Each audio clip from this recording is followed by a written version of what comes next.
Good morning. I am Maddie Russell, our Congregational Life Coordinator, and it is my pleasure to welcome you to this service at the First Universalist Church of Rochester.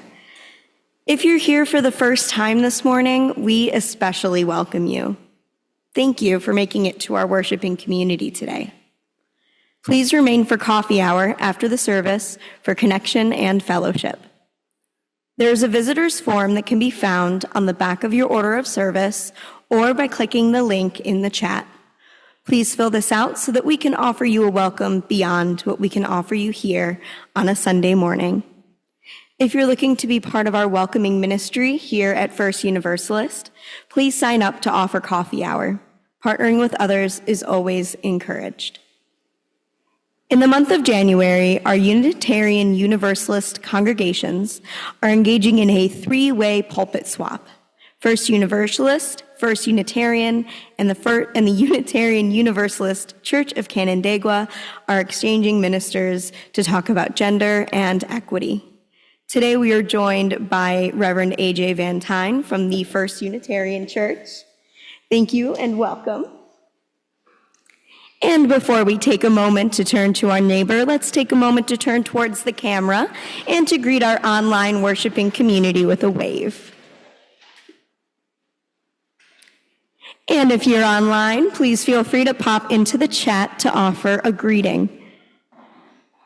Another note for our online community, please wait to share joys and sorrows until later in the service so that they'll be visible to us here in the sanctuary.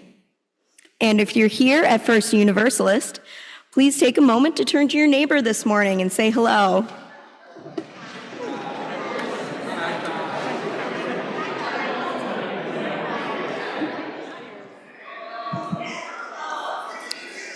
And if we're ready to return to our seats, we do have one last announcement before our opening hymn.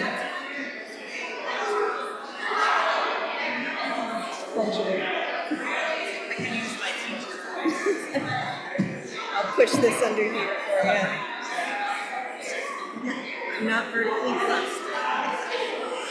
Good morning, everyone. Before we sing our opening hymn, I come with glad tidings of great joy. Our service auction is coming up on February 2nd. It's a Groundhog Day service auction this year, y'all, because we're doing it again. And if you've seen these orange forms in the Clara Barton Lounge, they are for you to donate things to the service auction. And handily, there's lots of information about the service auction on the reverse. We did run out of orange paper, so there's a bunch of plain ones in there too. The donations are due by January 21st, and my advanced math skills tell me that's 9 days away. So if you've been holding out and wondering what you're going to donate, please don't hold out any longer. You can fill out one of these forms, or actually the preferred way is to go online, UURoc.org, and there's a little auction link. It'll take you right to the donation form. If you have any questions, please do talk to me. You'll be hearing lots more about the auction in the coming days. How many have had fun at the auction before? If you are new to our congregation, we welcome you so much. It's really user-friendly, and I used to think it was for other people, but once I joined in, I was hooked. So we hope we'll hook you too. Thanks very much. Yes, there's a receptacle for you to deposit your forms. But go online, because then I'll see it right away, and I can get really excited about what you donate. Thanks.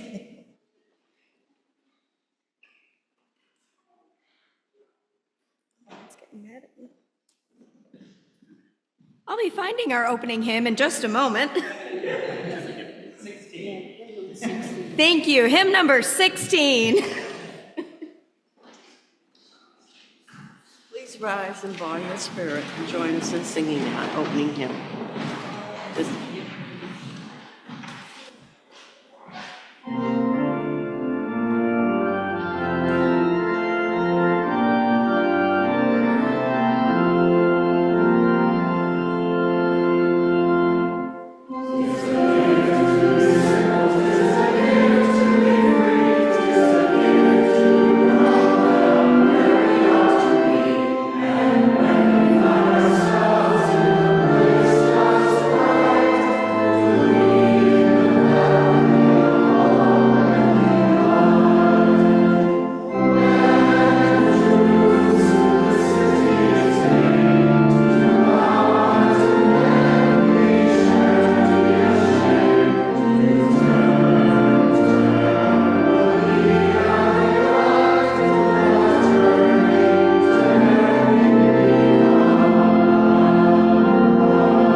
Welcome to the second Sunday of what may be, at least, a very interesting year.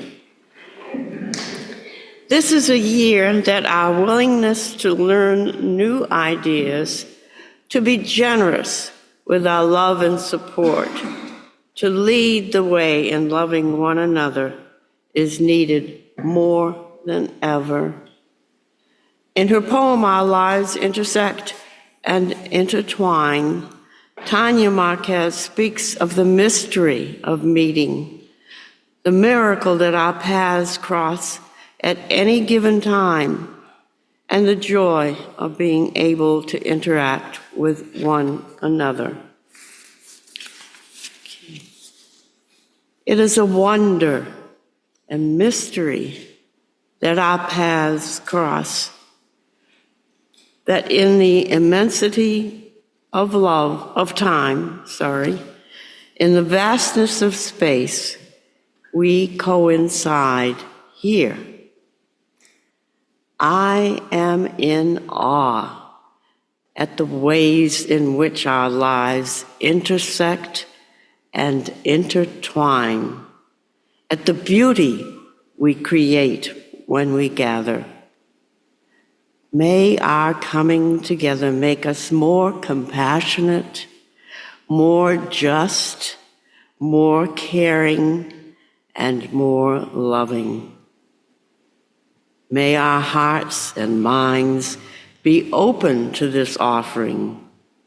I am so glad you're here, and I'm glad I'm here too. And I'm glad to see so many faces I recognize, and I'm glad to see faces that are new to me.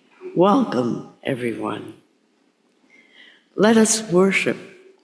Let us marvel at the miracle of being here right now and the mystery that has brought us together. Okay, as Sue Keefe comes forward to light our chalice at First Universalist, and you light a chalice in your own homes, please join me in our chalice lighting words spoken in unison. May we be a people welcome, here to grow in heart and mind and spirit, and may we reach out to serve our community. Please rise in body or spirit for our affirmation of faith, followed by our sung offering. Love is the doctrine of this church. The quest for the truth is a sacrament, and service is prayer. To dwell together in peace, to seek knowledge and freedom, to serve humanity in fellowship, to the end that all souls shall grow into harmony with the source and meaning of life. Thus do we covenant with each other and with all.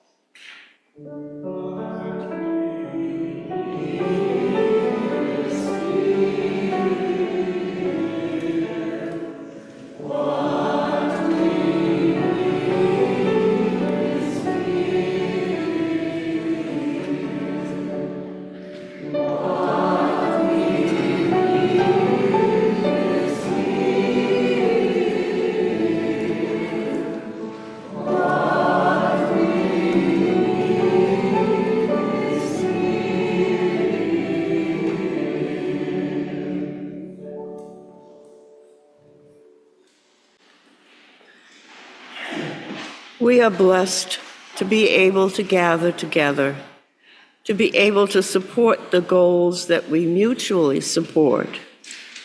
We ask for your continued generosity so that our church may continue to serve the community.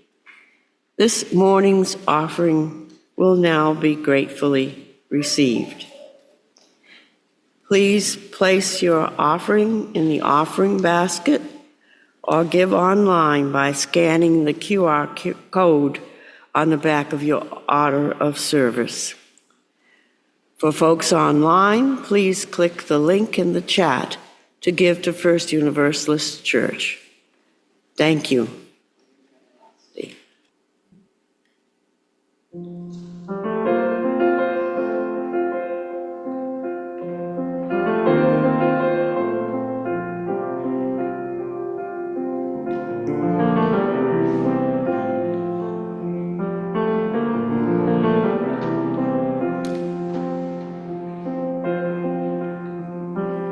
Hearts open, eyes awake,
I want to invite forward to the screens any kids who are in childcare today or are at home on Zoom. And I've got my own one I've wrangled up front for now. So I want to introduce you for the first part of our story is a music video from the Okie Dokie Brothers, who are an amazing band who I highly recommend you look into. Their wonderful piece called Snow People.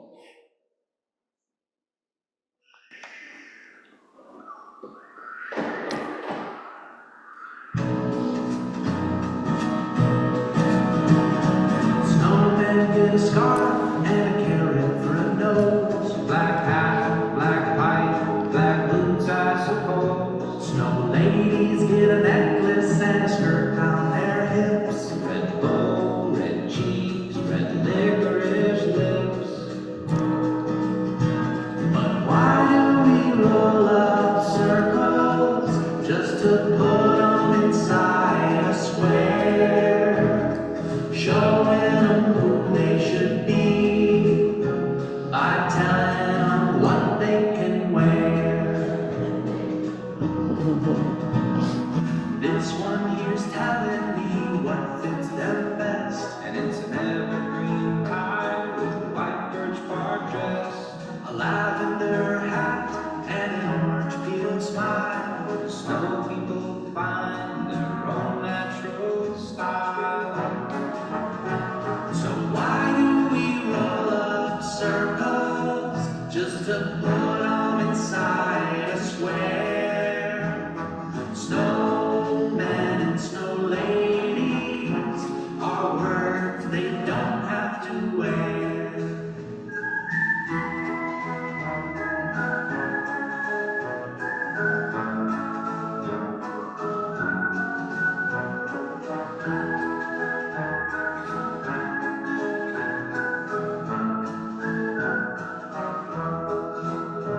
Why do boys get a blue blanket in their crib, blue cap, blue boots, and a baby blue bib? Why do girls get a pink ballerina skirt, pink bow, pink shoes, pink polka dot shirt? And why do we roll up circles just to put them inside a square? Maybe boys and girls are words we don't have to wear.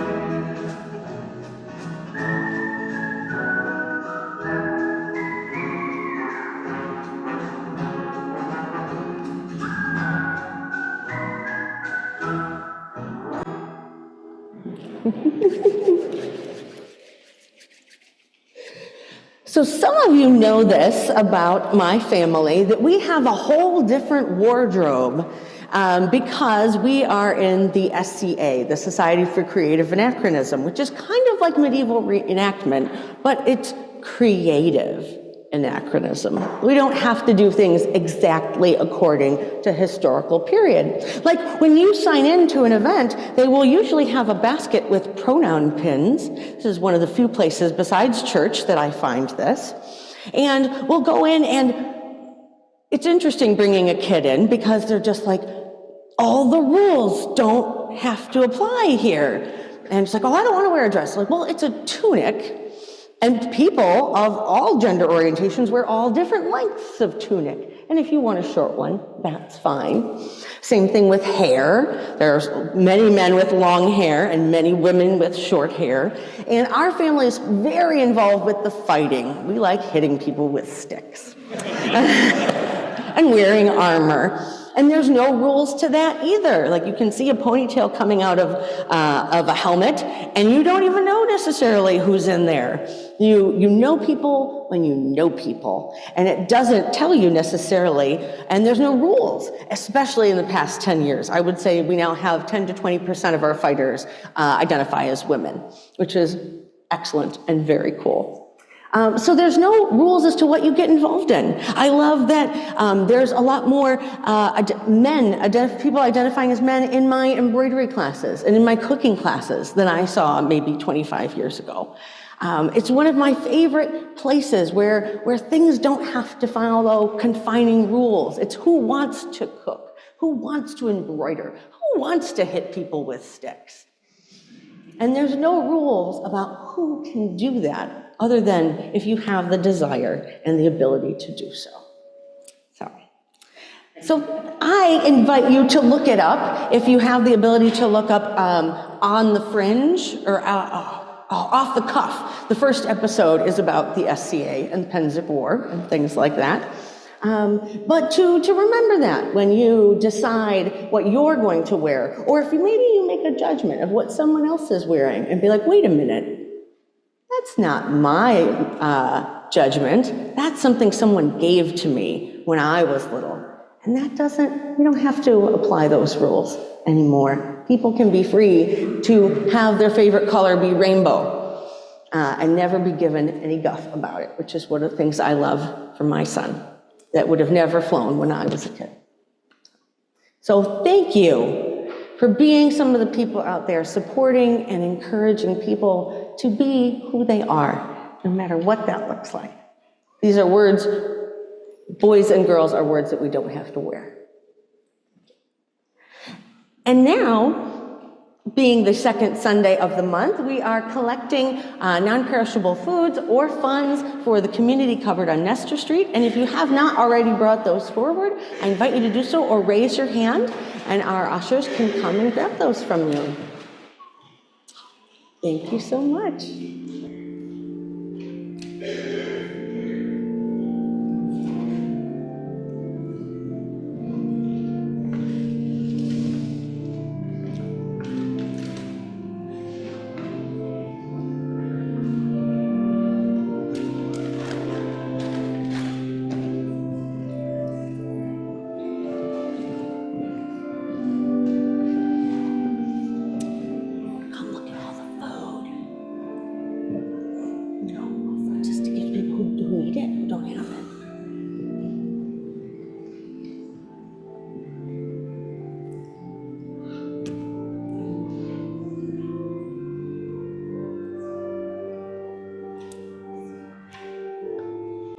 Thank you so much. This is one of my favorite ways of showing faith in action. That the way our values are something that we do. Oh, I'm sorry, and I completely forgot. I was going to add into my story that the values, the virtues of chivalry are what we see as the masculine qualities that we all get to embody and are honored. And those are courage, honor, justice, mercy, generosity, faith, and nobility.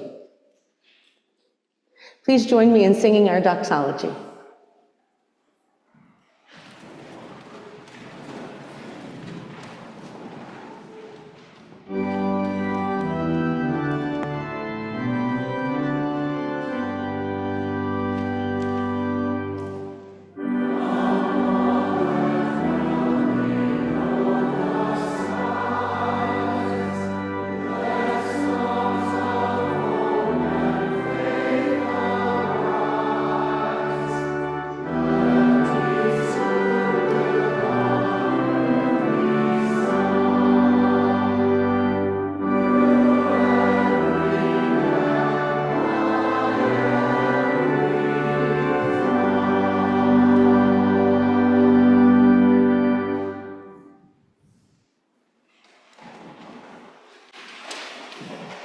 I invite you into this reverent time of sharing the joys and sorrows of our gathered community.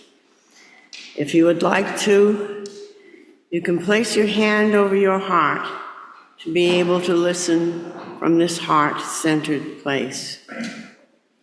As Patty places stones into a bowl, I will read aloud the joys and sorrows of our gathered community. All online are also invited to share your joys and sorrows in the chat. Okay, from Richard Reed, a joy. It was a huge joy to volunteer yesterday for the big gay wedding. It was an awesome experience. From Kitty, just 2 words, go, Bills. From Dolores, a sorrow, the fires in California. From Richard Reed, my friend John that I uplifted last Sunday actually had a heart attack. As of the post Monday, he was in ICU. No updates. No what? Updates. Okay, since. So hopefully no news is good news. From Kathy and Tom Milch, a sorrow. For those in LA who have lost their homes due to wildfires this week, our son and his wife have had to evacuate their home in Encino. I found out today that my niece who lives in Burbank is okay so far. They are packed and ready to go. They spent yesterday giving out pet food to people who needed it. From Lou, okay, I'll read it. Thanks to comedian and Mexican firefighters. Thanks to Canadian and Mexican firefighters. And from online, I don't know. A joy yesterday at Big Gay Wedding was a beautiful celebration of love. Okay. A joy to see. Joy to see the success of the big, gay wedding. A sorrow that was not healthy enough to come and help. And love to hear the coverage on XXI this morning. It's going to awful fast. While in Puerto Rico with my cousin, her house burned down in Pacific Palisades. I can't see who that was from. My stepfather has been in the hospital this week, hoping for a speedy recovery. Sorry, my doctor's wife. Can we slow that down at all? I can't catch it. Sorrow, my doctor's wife, has advanced stage cancer. He loves her very much. Send healing thoughts. That was from Joanna. A joy that I left California and moved here 21 years ago and never missed my birth state at all, especially now. And that, I can't see. From John, okay. A joy to have settled in Rochester, finding a safe, accepting, and transforming community. From Jay, I think. Okay, I'm sorry for people's names that I couldn't catch in time. Hopefully you can see them from your seats. I think that's it. Is there any more? I don't want to leave anyone out. Okay, all right. Lots to be worried about today. And we will drop one final stone into the bowl to represent all of the joys and sorrows held in the silent sanctuaries of our own hearts. May all be held in the heart of love.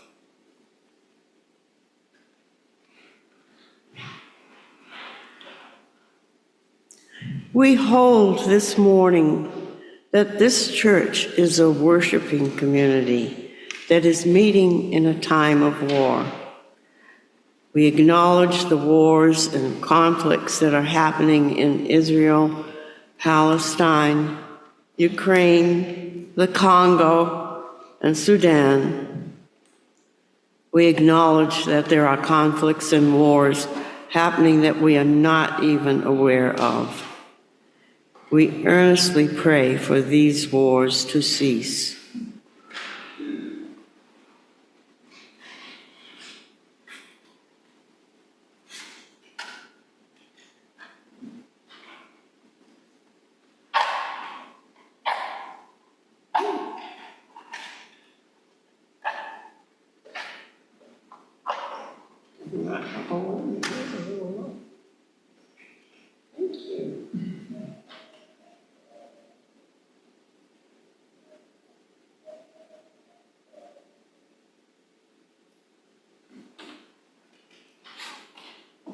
We light a white candle to acknowledge the grief we feel in this sanctuary and wherever we are worshiping from.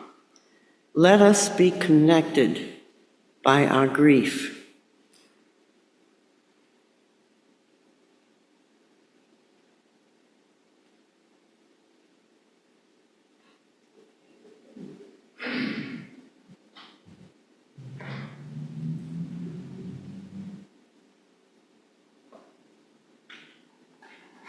We're not too good at lighting candles today. We'll try again.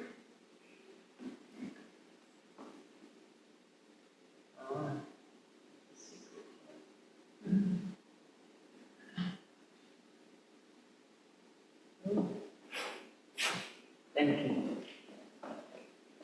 And we light a yellow candle to acknowledge the joy, the resilience, the tenacity found in life that still makes life worth living.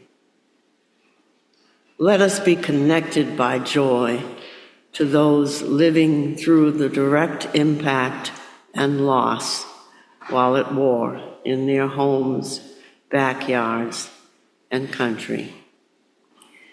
We will hold a brief moment of silence to honor the many deaths that have happened this past week due to wars across our world.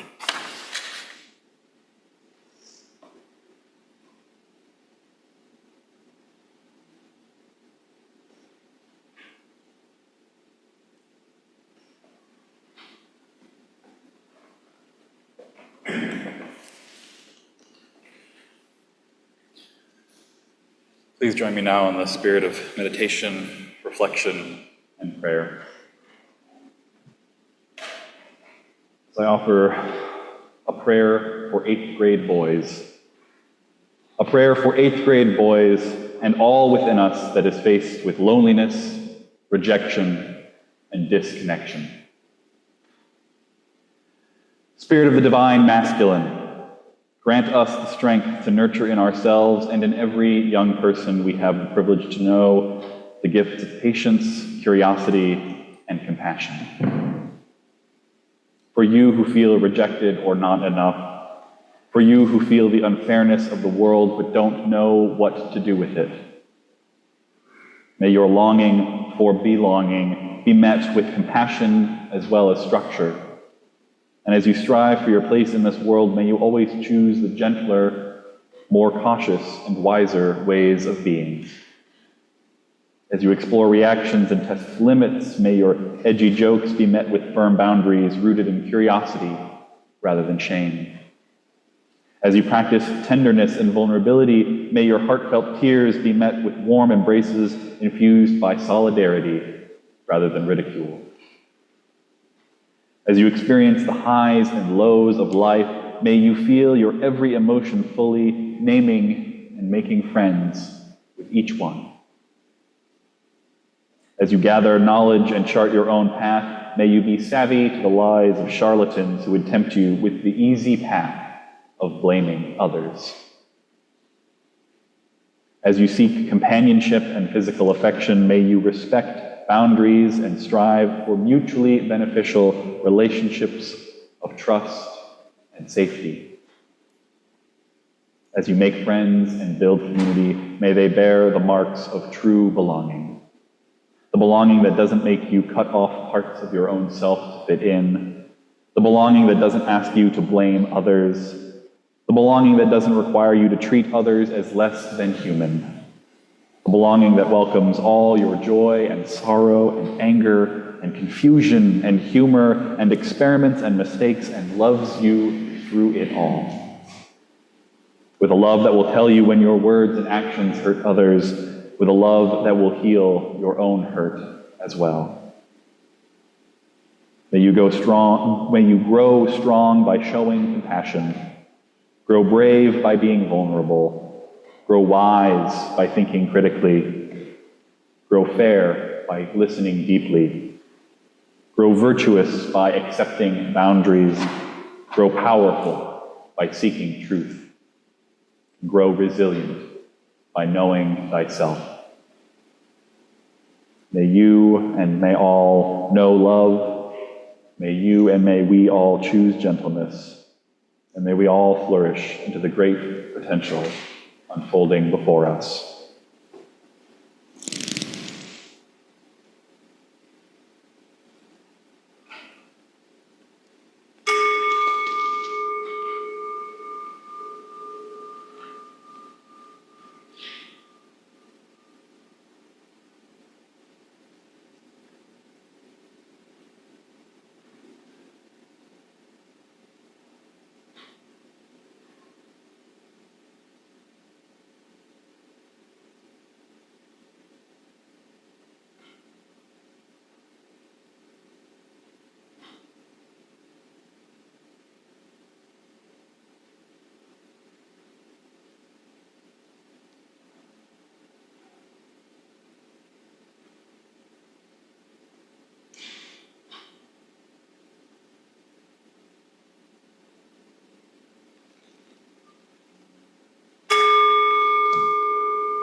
Amen. Blessed be, and may it be so. Now I invite us to sing our hymn of contemplation from our seats. We will sing hymn 1031, Filled with Loving Kindness. The slides have the correct lyrics instead of the order of service.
An excerpt from the Diamond Sutra, as translated by Red Pine. So you should view this fleeting world, a star at dawn, a bubble in a stream, a flash of lightning in a summer cloud, a flickering lamp, a phantom, and a dream.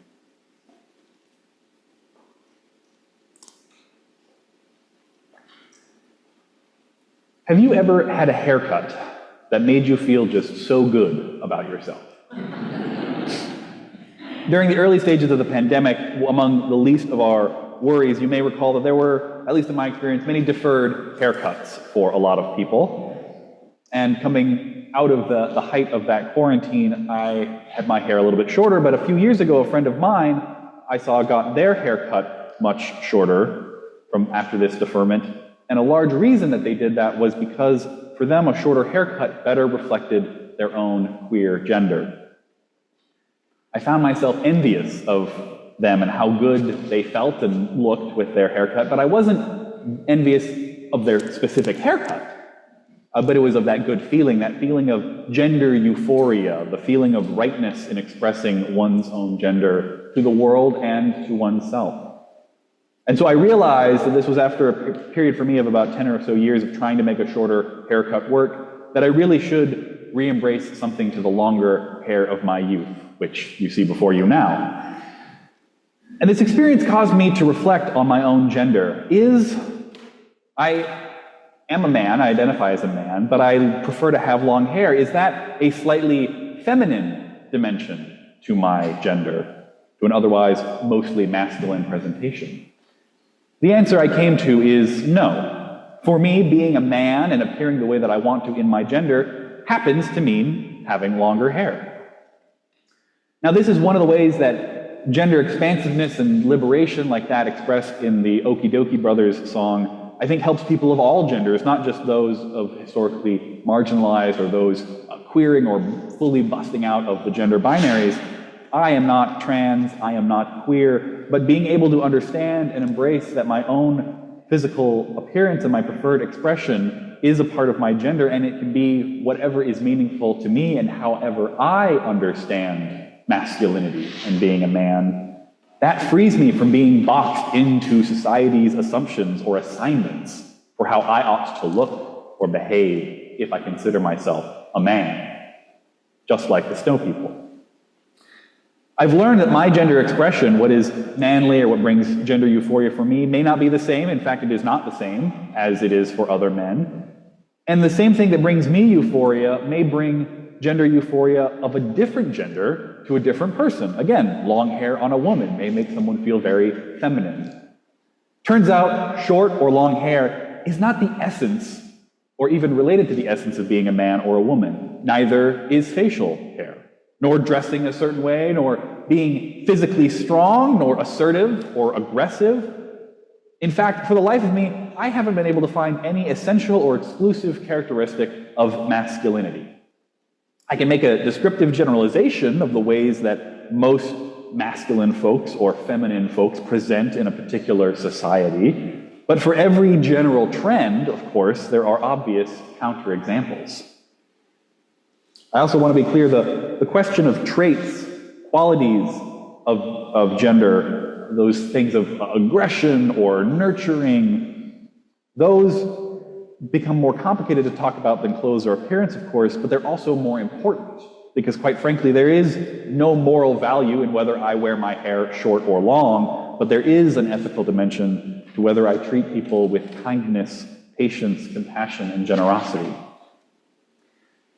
And so, as a man, I'm, of course, a progressive man, I'm on a quest to undo toxic masculinity, to unlearn those traits of masculinity from our society that lead to conflict and pain and suffering of men and those that they impact and interact with. And I've tried describing the traits of what a positive masculinity would be, and in talking with other progressive men about it, many of us come to the conclusion that, well, anything we name as part of healthy masculinity, those are just healthy, ethical things that everyone should be doing. Like Reverend Michelle's creative, anachronistic code of chivalry that is open and encouraged to people of all genders, things like nobility and charity and honesty, these are things that qualities that all people ought to cultivate. So there doesn't seem to be, as far as I can find, any essence or fixed meaning of what it means to be a man. And deconstructing gender in this way has also helped me grasp what Buddhists describe as emptiness, or in Sanskrit, sunyata. This is what that Diamond Sutra excerpt was getting at, describing the effervescent, the temporary, the conditional and contextual nature of all things. Sri Lankan Buddhist scholar David Kalupahana puts it, all experienced phenomena are empty. This does not mean that they are not experienced, and therefore non-existent, only that they are devoid of a permanent and eternal substance. Because, like a dream, they are mere projections of human consciousness. Everything that we experience, from a sunrise to somebody else's gender to just an object in the room, is relative. It depends on other people and things. It depends on our own perception and the specific causes that lead to that thing arising. Nothing is concrete, fixed, unchanging, permanent. All things are empty of such qualities. So when talking about the emptiness of masculinity, I'm not saying that there is no experienced reality to masculinity. It's not that masculinity is entirely some lie that I must free myself from. I do identify as a man. I do enjoy being seen as a man. And there are things that I do that make me feel more or less manly. But I cannot fully describe them or boil them down to some essential characteristics. And even if I could, I would not then be able to say, well, and then all other men must do this the same way. Again, the things that I might distill down to what helps me feel masculine, I may find another man doing the opposite of those things. American Buddhist and author of Everyday Buddhism, Wendy Shinyo Haylett writes, despite the seeming emptiness of calling everything empty, it's exactly the opposite. It's full of possibility. It doesn't mean nothing exists. It means nothing exists as you thought it did. But it could equally exist as something else, far better. Embracing the emptiness of something like masculinity, for me at least, helps me expand it and be in touch with my own authenticity, rather than what predefined costume somebody else has laid out for me to wear. So my hope in connecting these two concepts of gender and emptiness is twofold. One, I hope that the Buddhist concept of emptiness can help us view gender more truthfully and more expansively. And secondly, that through deconstructing gender, we might better understand this quality of emptiness that is a truth in all areas of life. So I'd like to take us through looking at a couple examples of the quest for a healthier masculinity as opposed to the more socially prevalent toxic masculinity. I'm very pleased that there's a new trending extracurricular activity available for boys in some high schools across the country called a Healthy Masculinity Club. Featured in a CNN article, a club advisor named Brian Fain in Cleveland said that the goal of this club was to create a place where young men could form authentic connections, be honest and drop the mask that men and young men often feel obligated to wear. Conversations might focus on distinguishing consent from coercion, how the media reinforces gender norms, or how to be an ally and support women by fighting against misogyny. Sophomore Ephraim Goodness, 15, says that he is less likely to speak or act without thinking about how his words or actions might impact somebody else. Of course, a task that we all should be putting attention to. And senior class president Owen King, 17, added that he now understands the importance of calling out other boys and men for misogyny and toxic behavior. So again, as a man, I feel that these are important conversations for boys and men to have, and they're going to happen in specific ways because of those boys' identities as men. These are important tasks for men to take up given the realities of patriarchy and sexism in our society. But ultimately, the answers of how to be good men in society aren't in their essence that different from how to be good women or a good person. They're about authenticity, vulnerability, compassion, qualities that everyone is capable of developing and I think ought to develop. Now, if the conditions of our society and the prevailing gender norms were different, such a club for healthy masculinity might have a slightly or very different curriculum. The context of how something comes together does impact the form that it takes in its temporary arising. But that doesn't mean that there is a fixed essence. Another example comes from a Men's Health article recently called "The Case for Group Texting with Your Bros About Fertility." In it, the American writer Eric Smith reflects on how he overcame the feelings that no one wants to hear about his family's fertility struggles, but he did end up sharing his experience with his guy friends because he needed support, and he found others having similar struggles, and even those not having the same struggles able to create a very supportive friend group of men. There's not some secret of how to do such a support text group for men specifically, or in masculine ways compared to feminine or other ways.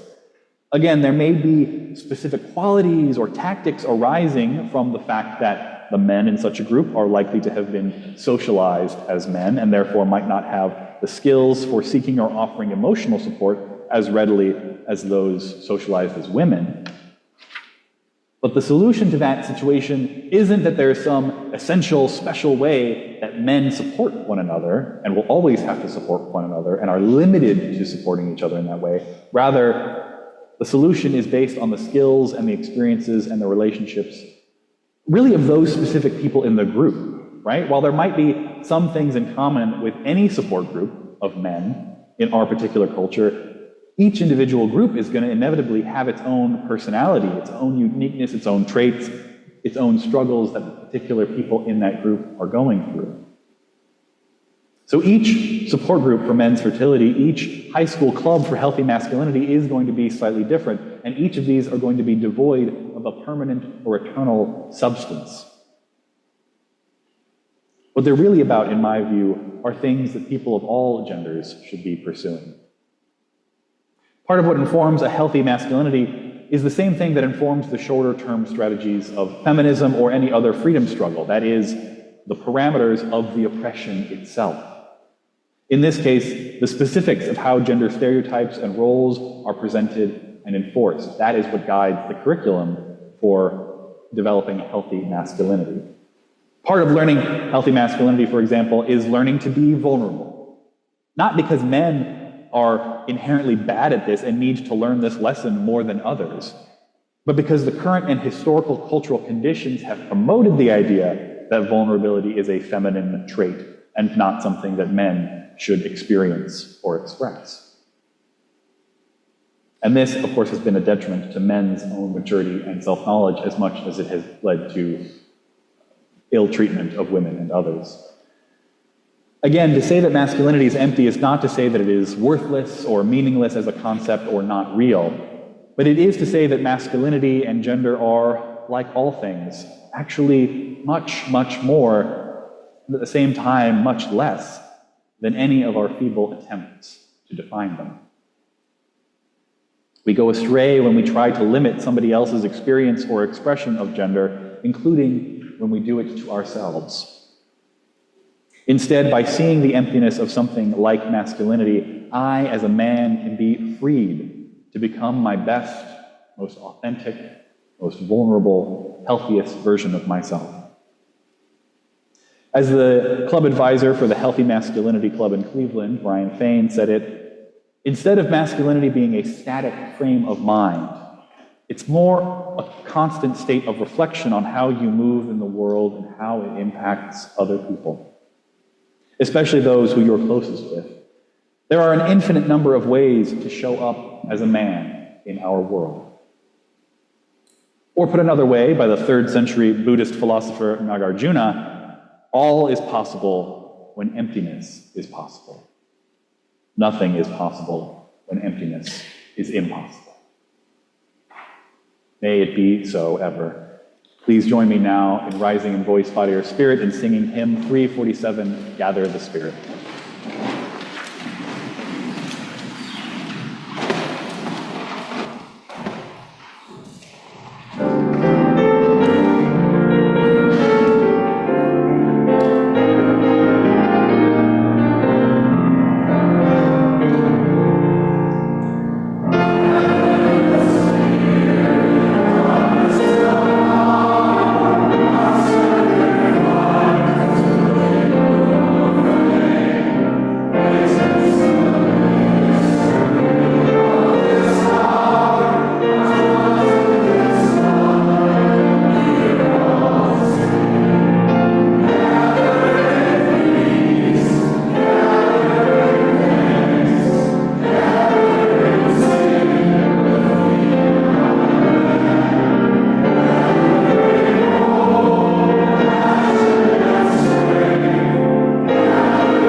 Please remain standing as Dolores extinguishes our chalice flame this morning. Let us read together the words printed on the screen.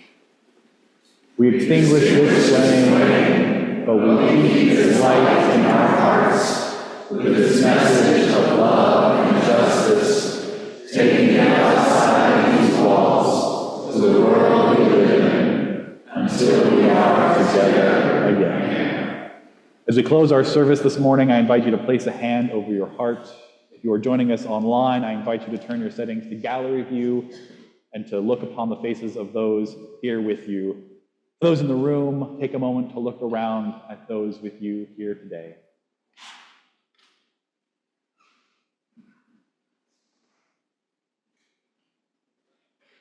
May all things be possible.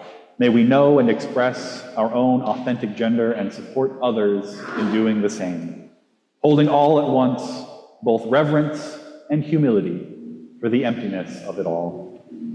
Like a star at dawn, a bubble in a stream, a flash of lightning in a summer cloud, a flickering lamp, a phantom, and a dream. Everyone is invited to join us after the service for the Ministry of the Coffee Hour activities in the Clara Barton Lounge immediately after the service. May it be so. Go in peace.